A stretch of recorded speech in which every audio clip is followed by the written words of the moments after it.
Hello, today we're going to fill out our first Unit 1 note set. So in the folder you should have downloaded 3 files. As a reminder, after you are done watching the video, you need to go back to the main page and I need you to submit all 3 files into the My Notes folder here. And when you click in there, there's an assignment for Unit 1 notes. So all 3 files need to be uploaded there. Okay. So we're going to go over some of our transformations from this week. These are called Doodle Notes. So if you want to color and draw on them, you can do whatever you like with your Google Canvas to make it nice and pretty. So we're going to go over some vocabulary first. So the first thing you want to do when you are reflecting something is you want to identify the key points that are in the pre-image. That's what we call the original figure. And then you're going to create the image such that each point maintains its distance from the line of reflection.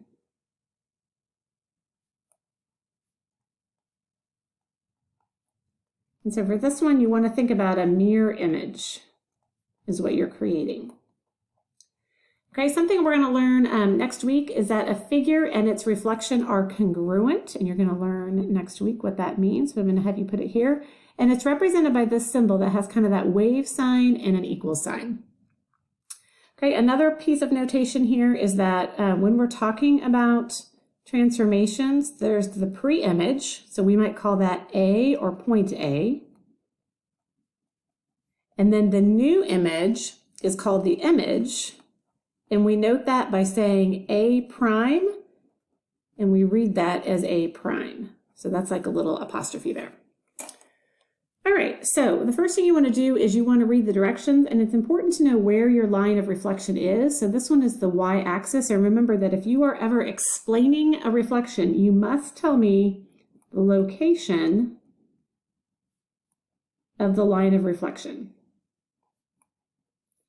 You have to tell me it's a reflection and which line it is reflecting over. So here's your line of reflection. It's the y-axis right here. And again, we want to create an image from this pre-image that maintains its distance from here. So it's a mirror image, and there's lots of different ways you can do this, but it kind of just involves counting and visualizing where things are. So this point is 1 away from the axis, so the new point will be 1 away here. The edge of this letter is 1, 2, 3, 4 away. So I'm going to count 1, 2, 3, 4 here. And you can also see that this has a side length of 3 units or 3 boxes. So you can keep counting, or you can also sort of just say, hey, I can kind of see now that this is going to be the reflection here. Okay, these are all just the same distance away. When I get over here, then I can see that I'm going to need to have this section here to make my mirror image, and I can see that it's equidistant. So some of you are going to be able to kind of start to see that. If you need to count, you can still count 1, 2, 3, 4 from the line of reflection, 1, 2, 3, 4. And I think it's helpful to connect the points as you go along. Again, this one is 4 away from Y, so I need to have this one here is 4 away from Y. And then you can kind of bring this in and complete your F. Okay, and if you want to color that in and make it nice and pretty, you can certainly do that and have fun with it too. All right, so let's go down and look at these 2 examples at the bottom. All right, over here it says to reflect the figure across the line y equals 2. You don't quite know yet what the line y equal 2 means, but it's right here. So you can just highlight it. And again, this image needs to be reflected over so that it is equidistant from that line. So if you notice, there are 3 boxes in between here. So I'm going to come up here and I am going to make this box here. And then I can see that it is 1, 2, 3, 4, 5 units long. So 1, 2, 3, 4, 5, and that's going to be equidistant there. So there's the other side of my F. And then I can see here that this has a length of 3 boxes. This is going to have a length of 1. So you can kind of start to just draw this image in. If you still need to count, that's okay. If I wanted to see where this point reflects, I can see that it is 1, 2, 3, 4, 1, 2, 3, 4, 5, 6 points away. So from here, I can count up 1, 2, 3, 4, 5, 6 points away. So if you want to still do that counting, you can do that. Or if you're kind of starting to see where this image gets reflected, you can do that as well. And you're going to color that in if you would like. You don't have to, just for fun. You can color all this in if you're like. All right, and this last one says to reflect the figure across the line y equals x. Again, you don't know that, but you can draw it in, and I have it listed here for you. Okay, this one is a little bit different. So you might even want to kind of turn your paper a little bit. And so what I'm seeing here is there's a distance here of about 1 space. And so if I do that, I can see that this point is going to come down here. And then we can do some other work here to figure out, okay, so from here, if I'm looking from this point to this point, I can see that I have to go up 1, 2, 3, 4, and over 1, 2. So then from here, I know that I have to go over 1, 2, 3, 4, and down 2. So again, how I knew that is I could find this point by coming across here, and the distance from this corner to this corner is 4 spaces, 1, 2, 3, 4, and over 2 spaces. So I'm just going to reflect that, and now I'm going to go over 1, 2, 3, 4, and down 2. And I can kind of make this line here. I can see that the length here is 1, 2, 3, 4, 5, 6, 7, 8 boxes, counting on the outside of the figure. So I'm going to count down 1, 2, 3, 4, 5, 6, 7, 8 boxes here. So that gets me to right here. And then I can connect that. You could also use your tracing paper if you wanted, and you could trace this image, and then you could flip it over the line. That would be another option that you could do. So those are reflections. Okay, let's turn to the next page, and these are rotations.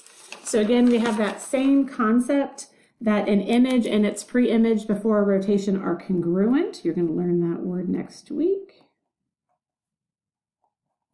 Okay, we're still going to identify the key points in the pre-image to create an image after its rotation. When you are giving me instructions or describing a rotation, you must tell me 3 things.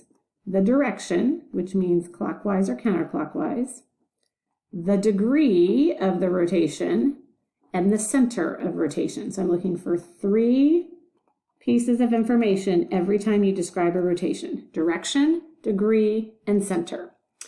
All right, so here it says to rotate the figure 90 degrees clockwise. So remember, clockwise is this direction and around the origin. So here's your center right here, and it is rotating this way. I'm going to use my tracing paper here. When I do that, I'm going to trace this original pre-image. Takes a little bit to trace that big letter A. If you need to pause at any time, you can do that. I'm going to draw that plus sign here at my origin, and I am going to rotate it 1 turn. Okay, and then I can kind of lift my paper up, and I can kind of start to see where that new image is going to land.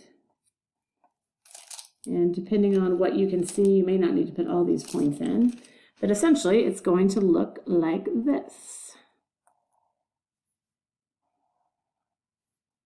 So it touches the side of my pre-image. And then you have the little box in here. Okay, let's look down here at the bottom. You're going to rotate this bottom letter A 180 degrees around point N. So 180 degrees doesn't have to give a direction because it's the same whether you go clockwise or counterclockwise. So what I would like for you to do is go ahead and trace your pre-image, which is the letter A again. Okay, and we're doing 180 degrees around center N. So center N is right here. So I'm going to draw that plus sign again. Doesn't matter which way I go, but I need to go 2 rotations. So I'm going to rotate it once around. Here's the first one. And then I'm going to go 1 more time around. So it looks like this. And then I'm going to lift up my pens or my paper, and you can see that the corners touch because that was my center of rotation. And 1, 2, 3, 4, 5. I'm going to make sure I get this right. 1, 2, 3, 4, 5. These are pretty small boxes, aren't they? And it's going to go over here and touch the y-axis as well. You can kind of see it this way. I'll lift this up in a minute so you can see. Okay, so there's your final image down there. And if it helps to color it in, you can certainly do that. All right, this next one asks you to rotate the figure 90 degrees anti-clockwise. Anti-clockwise is just counterclockwise, another way to say it, so it's going that way. And the center of rotation is at the point 1, -2. So from the origin, we're going to find 1, -2 by going to the right 1 and down 2. So there's our center. So we're going to trace this one again, just like the other ones. Make sure you get those corners in there. Okay, and here's my center right down here. So I'm going to put my plus sign. I'm going counterclockwise, so I'm going this direction, and I am going 90 degrees. So I'm going to put this here, and I'm going to turn one turn this direction. And I'm going to lift that up.